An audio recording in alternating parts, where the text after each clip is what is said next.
Bom dia, hoje é sexta-feira, 24 de abril de 2015, está no ar a mesa de debates pela TVE Juiz de Fora. No programa de hoje nós vamos conversar com a deputada federal Margarida Salomão sobre o cenário político e econômico do país e saber quais são os seus principais projetos. E vamos falar também sobre o ciclo de missas especiais, clamando pela saúde e libertação. Mas antes, você confere as manchetes do Diário Regional de hoje. Matheus Goldoni não usou drogas nem bebeu no dia em que morreu. Sindicato dos professores rejeita a proposta da prefeitura e greve continua. Sindicomércio alerta para golpe aplicado por meio de ligações telefônicas. Dia das Mães movimenta o comércio e lojas abastecem os estoques. Saiba como receber os atrasados do INSS com a correção da inflação. Você pode conferir todas as notícias do dia no Diário Regional, sempre uma banca perto de sua casa, e você assiste a reprise deste programa hoje às 5h35 da tarde. Você pode entrar em contato conosco enviando sua sugestão ou comentário através do e-mail mesadedebates@tvejf.com.br ou pelo facebook.com/mesa de debates. Como debatedor, hoje está aqui conosco o publicitário Sérgio Condé. Bom dia, Sérgio. Bom dia, Marlan. Bom dia aos nossos amigos convidados de hoje. Bom dia também ao nosso amigo Rogério. Bom dia você, telespectador. Também o publicitário Rogério Freitas. Bom dia, Rogério. Ponta direita e ponta esquerda. Tamo aí. Bom dia, Sérgio. Bom dia ao padre, o vigário Érilis. Bom dia, deputado federal Margarida Salomão. E um bom dia especial a quem? A você de casa, que está aqui nos acompanhando de segunda a sexta, dando esse bope total aqui para a mesa de debates. E é com muito orgulho, muito prazer que eu volto aqui nessa sexta-feira, final de semana maravilhoso. Chegamos a 51 bicicletas para o especial de Natal do programa Negócio e Oportunidades, onde 220 crianças vão ser lá agraciadas com brinquedos, lanche da padaria Modelo e também, até agora, 51 bicicletas. Esperamos aí chegar às 220 até dezembro. Eu acho que vamos chegar. E muito obrigado a todos aqueles que têm participado, acreditado nessa campanha, nesse dia especial das crianças lá. Amanhã, 14h30, temos encontro marcado com o programa Negócio e Oportunidades aqui na TV Canal 12. Também vem comigo? Como convidado de hoje está conosco aqui o vigário paroquial da Santa Rita de Cássia, Padre Erélis Camilo Rezende de Paiva. Bom dia. Bom dia a todos que compõem a mesa e bom dia a você, ouvinte e telespectador que nos acompanha através deste momento. Será uma grande honra participar dessa mesa de debates. Conosco também está aqui a deputada federal Margarida Salomão. Bom dia. Bom dia, Marlan. Um grande prazer estar aqui mais uma vez com o Rogério, hoje com o Sérgio, e com o Padre Erélis, que eu conheço desde a época que ele era seminarista. Então é uma satisfação muito grande estar aqui. Eu imagino que as nossas contribuições ajudem a que a população de Juiz de Fora conheça melhor sobre outros assuntos e aprofunde e afine a sua opinião sobre as temáticas principais do dia. Então, um ótimo dia para todos. A deputada Margarida Salomão participou nesta quarta-feira da Comissão Geral para discutir o projeto de lei que prevê a redução da maioridade penal de 18 para 16 anos. Vamos saber dela o que foi discutido durante a reunião e também saber sobre o seu posicionamento quanto à terceirização dos trabalhos e os seus projetos na Câmara dos Deputados. Deputada, o que foi discutido aí durante essa reunião na quarta-feira sobre a maioridade penal? Está tendendo para a redução mesmo? Como que está essa opinião lá dentro? A nossa reunião na quarta-feira ainda foi uma reunião organizativa. Nós fizemos 3 reuniões para organizar o trabalho, o debate. Na reunião, eu e outros parlamentares que temos posição contrária à redução da maioridade penal, nós somos fortemente minoritários. Nós somos apenas 6 num total de 27 parlamentares. Então nós estamos, e eu sou inclusive vice-presidente, fui eleita vice-presidente dessa comissão por um voto. E aí eu na mesa, eu componho essa formosa minoria. A minha posição é contra, é a mesma posição do partido, é a mesma posição da CNBB, é a mesma posição da ONU, é a mesma posição da Unesco, é a mesma posição da maioria das entidades da sociedade civil. Por uma razão muito clara. Primeiro, que o número de menores transgressores, menores que cometem crimes violentos, é muito pequeno.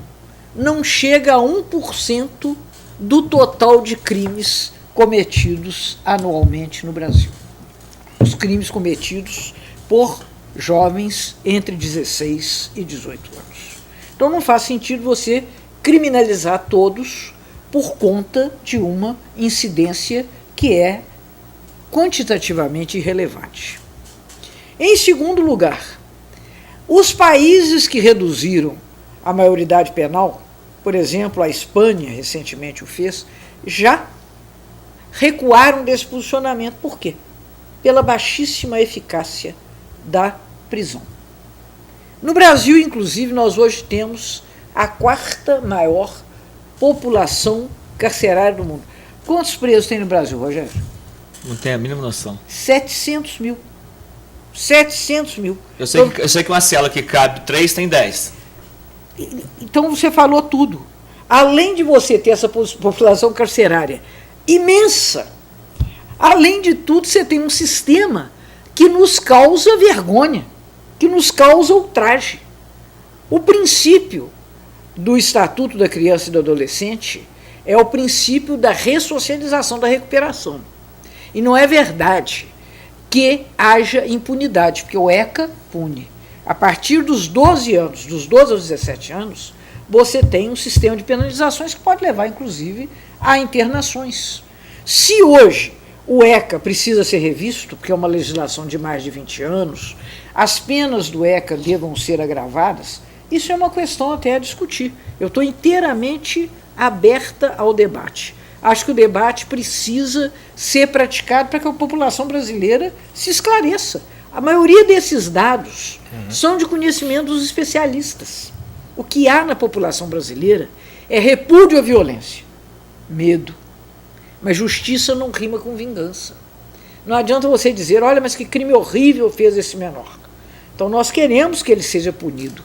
Mas por força deste exemplo, nós desejarmos, por medo, por falta de alternativa, que toda uma etapa da vida seja criminalizável, aí definitivamente eu acho que nós estamos cometendo um grande erro. Então nós estamos organizando os debates. O primeiro debate vai acontecer no dia 29, que é na próxima quarta-feira, com a presença de juízes de direito, de delegados de polícia, de autoridades que são especialistas na área, para que a gente possa caminhar no sentido de alguma coisa que atenda ao que a nossa população quer. O que a nossa população quer é mais segurança. Não é questão de simplesmente castigar. Eu acho que assim, é uma coisa muito complicada de ser analisada. Agora, aonde o outro lado da moeda? Nós não vamos criminalizar um adolescente, entre aspas, uma criança de 14, 15 anos.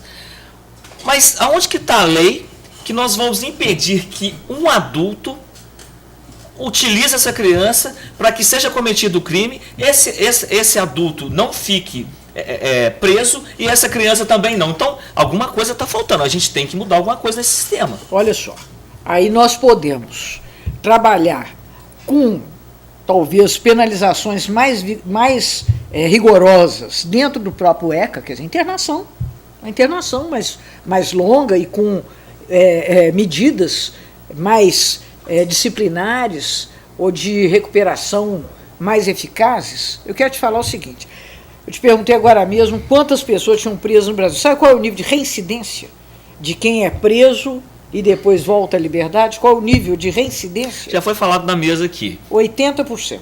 Justamente. Nas medidas socioeducativas também é alto, 54%. Mas 54% é menos que 80%.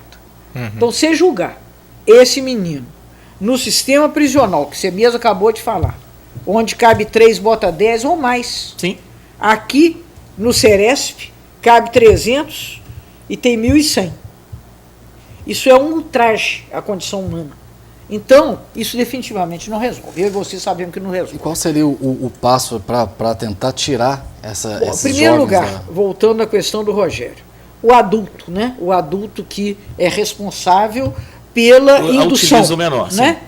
Ele, recentemente, nós votamos na Câmara um agravamento das penas para adultos que se aproveitam de adolescentes ou de crianças, porque há crianças também. Então já foi votado. Já foi votado. Isso já é uma lei votada. E qual que é o aumento dessa pena? É quase uma duplicação. Só? Não, mas o que você vai fazer? Se colocar 3, 4 vezes, porque... Não. Aí você tem uma coisa no Código Penal que se chama, ali estamos o nosso bacharel em Direito, Padre Ereles, chama-se dosimetria. Você não pode ir fazendo correções no Código Penal a machadadas. Essa pena, esse aqui eu estou indignado, então esse passa para não sei o que. De repente, você produziu um desequilíbrio no sistema, porque você tem uma árvore de penas, tá certo? Para esse delito tem que ser tanto, para esse delito um pouco mais, e assim por diante. Então você não pode fazer intervenções no Código Penal. Eu até acho que o Código Penal deva ser integralmente revisto, Sim, à luz da nova realidade. Mas você fazer essas intervenções, Rogério, são intervenções que nós que somos leigos até desejamos, mas não vai resolver isso. E a população carcerária vai aumentar. Um cara que tem uma pena de 5 anos já vai passou passar para 10. Mas ele só vai passar para 10 porque ele cometeu um crime que Sim, Meu querido, mas aí vai ser julgado por isso. O grande problema, Não é Rogério, aleatoriamente. não, Rogério. Nós temos que fazer, como você mesmo disse, não podemos fazer intervenções aleatórias. Você tem que fazer intervenções no sistema como um todo. O sistema envolve prevenção. Por exemplo, passar a reforma do ensino médio ajuda muito, porque aí você vai ter educação de tempo integral para os jovens, em vez de ficar na rua, fazendo nada. E aí, às vezes, a imaginação é uma amiga do diabo, né?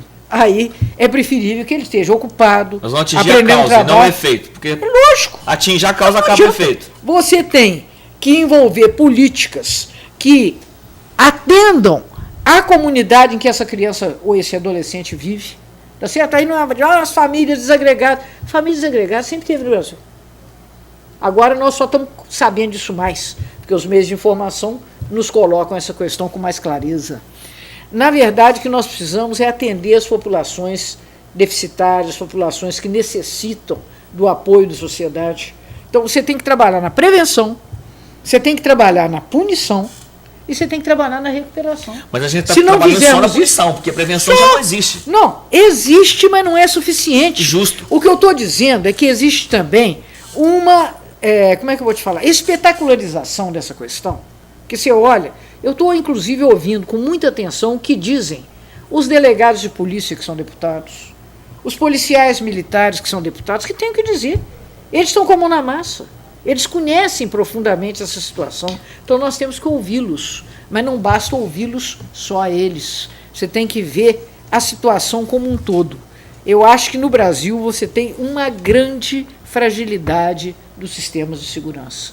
Não estou dizendo nenhuma novidade. A população está se sentindo insegura. Nós não temos políticas públicas de segurança que sejam satisfatórias. Então nós temos que trabalhar nesse sistema como um todo. Eu não acho que a redução da maioridade penal simplesmente vá oferecer à população brasileira a sensação de tranquilidade, de segurança que ela merece e que ela tem o direito de reivindicar. Deputada, antes da gente entrar no intervalo rapidamente, a senhora acha que essa lei deveria ser colocada à aprovação da população como um referendo? Eu sou inteiramente a favor que isso seja amplamente debatido pela população. Até porque eu acho que não há informação suficiente. Se houver um grande debate público, as pessoas vão se posicionar com mais segurança. Um debate, mas um referendo não. O referendo acho que o referendo não caberia. É isso. Aí você tem um grande debate. Tá. É uma coisa que interessa a todos, eu acho. Eu sou a favor da participação da sociedade, inclusive na formulação legislativa. Há muitos países que fazem isso. Os Estados Unidos da América faz referendos diretamente em todos os seus processos eleitorais. E não se pode dizer que os Estados Unidos é um país bolivariano, né? Pelo contrário, é jeffersoniano. Então eu acho que nós podemos nos socorrer de bons exemplos para que aqui também no Brasil você tenha mais capacidade de intervir sobre a sua vida, sobre o seu destino. No próximo bloco nós continuamos a conversa aqui com a deputada federal Margarida Salomão. Nós voltamos já.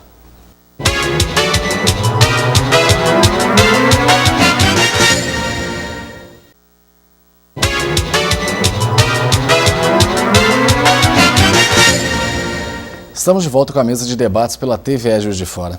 Deputada Margarida Salomão, a questão da terceirização dos trabalhos, qual que é a opinião da senhora em relação a isso? Acha que isso vai beneficiar a economia do país? Não, eu sou absolutamente contra. É uma coisa que vai afetar de uma forma muito violenta os direitos do trabalhador brasileiro. E afetar os direitos do trabalhador brasileiro significa puxar para baixo a economia brasileira. Quem é que tem sustentado a economia brasileira nesse ciclo todo? O poder de compra dos salários. A partir do momento em que o poder de compra dos salários evoluiu positivamente, e você tem hoje uma situação de pleno emprego, ainda que nesse momento nós tenhamos começado a enfrentar as consequências da crise econômica, mas ainda assim a nossa situação de emprego é disparadamente melhor do que a Europa e do que os Estados Unidos. A partir do momento em que você fragiliza e que você enfraquece o trabalho, você vai afetar a economia, sim, para pior. Então, a conversa de que você está melhorando a economia, não, você está melhorando a capacidade de acumulação do lucro. É isso que você está fazendo. Você está desonerando o trabalho e ampliando as condições de quem contrata de ter uma rentabilidade maior. Isso não leva também à precarização do serviço prestado? É esse o ponto. Também. Eu te pergunto, você gostaria de entrar num avião e pensar que o piloto é terceirizado? Alguém de nós gostaria, se sentiria seguro? Então é preciso resguardar. No seu caso, como professora, pegar um professor que é terceirizado, acho que a credibilidade não seria a mesma, não vai ser. Eu acho que você diminui o trabalhador, porque ele precisa ter uma relação primária com a empresa, ele precisa saber a quem ele se dirige, a quem ele cobra, para quem ele está prestando serviços. E na medida em que você vai tornando essa relação mais remota, né, evidentemente você está diminuindo a remuneração. Em geral, os terceirizados no Brasil ganham 25% menos do que quem faz a mesma função e não é terceirizado. Então, evidentemente, a quem interessa terceirizar? É isso que eu queria te perguntar. Então, se você só tem perdas, ao Fiesp. Onde que está o ganho? Quem ganha com essa terceirização? Quem é que está batalhando para que passe a terceirização? Na verdade, a Fiesp. A gente teve uma mesa de debate aqui falando sobre esse tema, mas aí o Rogério está tocando esse lado aí de quem é que ganha. Não seria, talvez, o consumidor? A Margarida está falando da situação do piloto do avião, mas de repente... Não, o consumidor só perde. Ele está precarizando o trabalho, o serviço. Será? Você, de repente, você é mal atendido numa loja. A funcionária é da loja. De repente, você está sendo mal atendido para aquele funcionário. Mas é um funcionário contratado da loja. Agora, se for um funcionário que recebeu um treinamento, que aí é o caso das empresas, falando sobre gestão. Ela tem que contratar a pessoa e gastar em treinamentos. Enquanto a outra empresa, que ela já faz o contrato, essa outra empresa que teria que gastar, investir nesses treinamentos desses funcionários. Sim, ele já contrataria a pessoa treinada, apta para aquele cargo. Sérgio, meu amigo. E o rodízio seria muito maior. Sérgio, meu amigo, Rogério, meus queridos amigos, eu quero dizer a você o seguinte: a obrigação de treinar é da empresa. Não só porque se ela tem um retorno melhor, se, por exemplo, eu entro numa loja e sou melhor atendida, eu tendo a voltar a essa loja, não é verdade? Sim. Enquanto que se eu não for bem atendido, eu vou procurar outra loja, vou procurar concorrência. Então, quem ganha com a minha fidelidade? A empresa. Então, a empresa tem que investir em trabalho. Isso é uma coisa plenamente conhecida.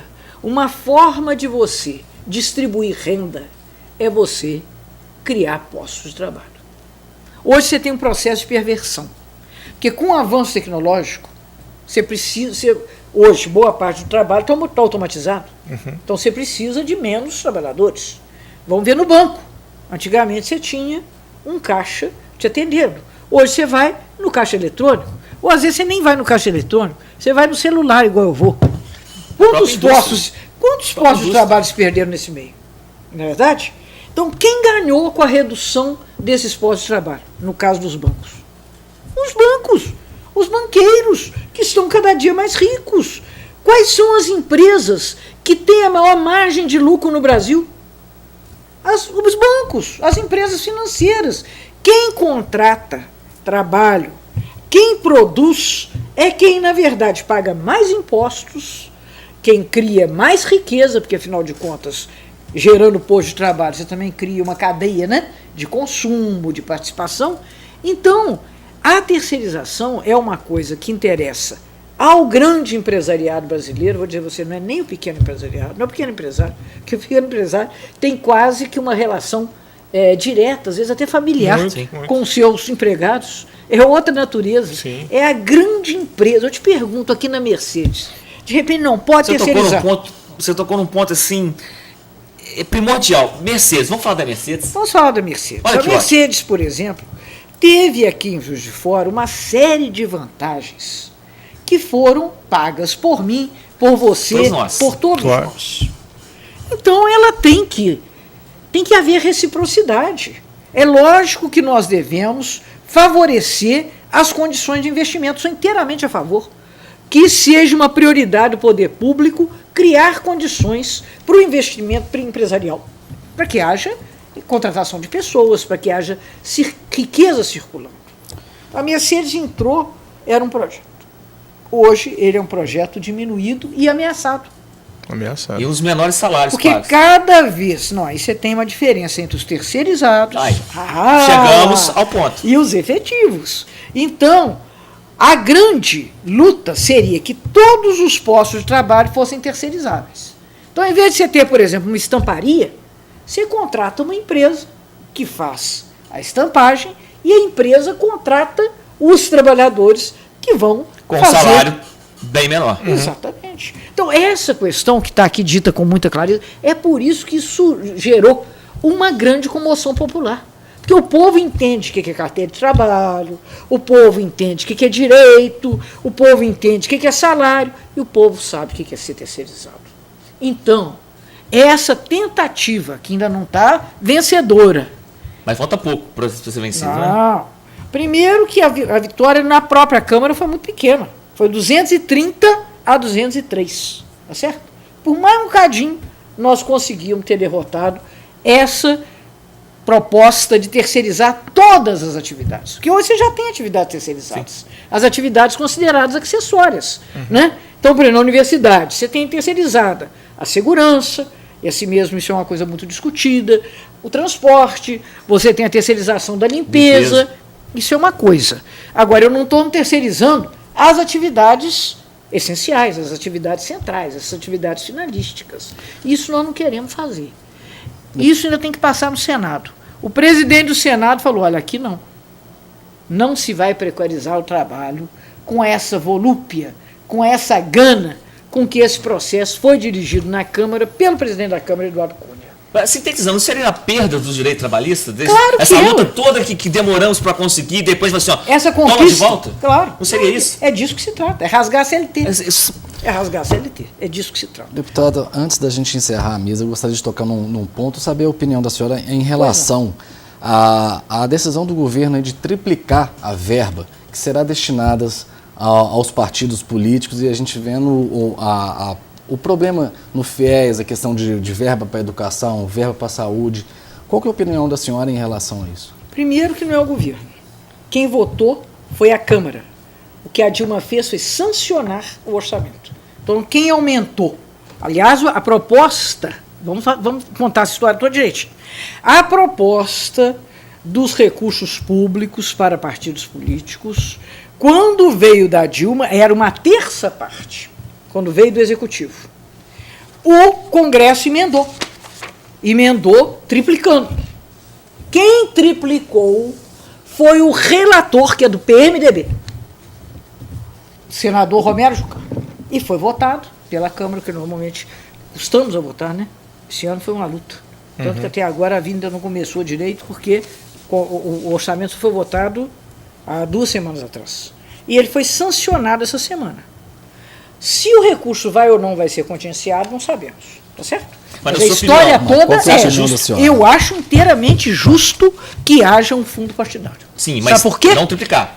Não, meu amigo, não é triplicar. É o valor que ele precisa de ter. Isso é uma coisa até que nós podemos discutir. Sim. É muito melhor do que você ter que fazer essa ronda das empresas, que é feita por todos os partidos políticos, e no caso dos grandes partidos, arrecadando exatamente o mesmo valor, e colocando, é claro, a política, a gestão pública, sempre numa situação fragilizada.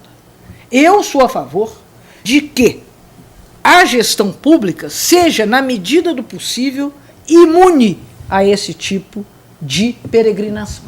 Mas nesse Eu momento até de crise, posso não acha... te falar com muita alegria que como eu não recebo mesmo recursos de empresa, você pode olhar a quantidade de empresa que participou nos meus financiamentos de campanha.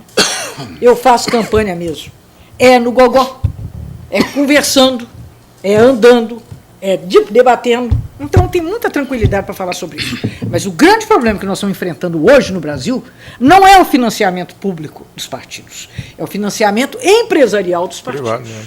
É isso que está nos levando a essa crise, uma crise política, que não é uma crise econômica. Nós temos que distinguir uma coisa da outra. Do ponto de vista econômico, o Brasil está muito melhor do que a maioria dos países do Ocidente. Mas Tá se esse orçamento Agora, for aprovado, são mais de 800 milhões são de reais 800 milhões para públicos. e muito que mais poderiam ser do que aplicados na isso, educação e você saúde. está gastando com a Petrobras, com roubo na Petrobras. Mas, gente, mas a gente volta vão incidir num erro. Não, meu amigo, não. Um erro não justifica Você o outro. acha- Eu acho que no momento dessa crise não poderia ser Não. 880. Não Olha, sei se será isso. vamos Eu colocar estou colocando o seguinte, que parâmetro eu aí. estou defendendo que haja financiamento público da atividade partidária. Tá? Sim, Estou também sou a defendendo. favor. Por quê? Você não tem como ter gestão sem política Mas eu sou a favor e sem também. partidos políticos. Então, até aí nós estamos de acordo. De acordo. Quanto será, nós não sabemos, porque ainda vai haver o contingenciamento do orçamento. Nós não sabemos exatamente a quanto que isso vai. A iniciativa de ampliar, eu estou esclarecendo para todos, para você e para todos, que foi do Congresso. Tá certo? O que a Dilma, essa confusão inclusive está toda surgindo, porque a Dilma tinha mandado um valor que era considerado baixo. Aí o Congresso triplicou.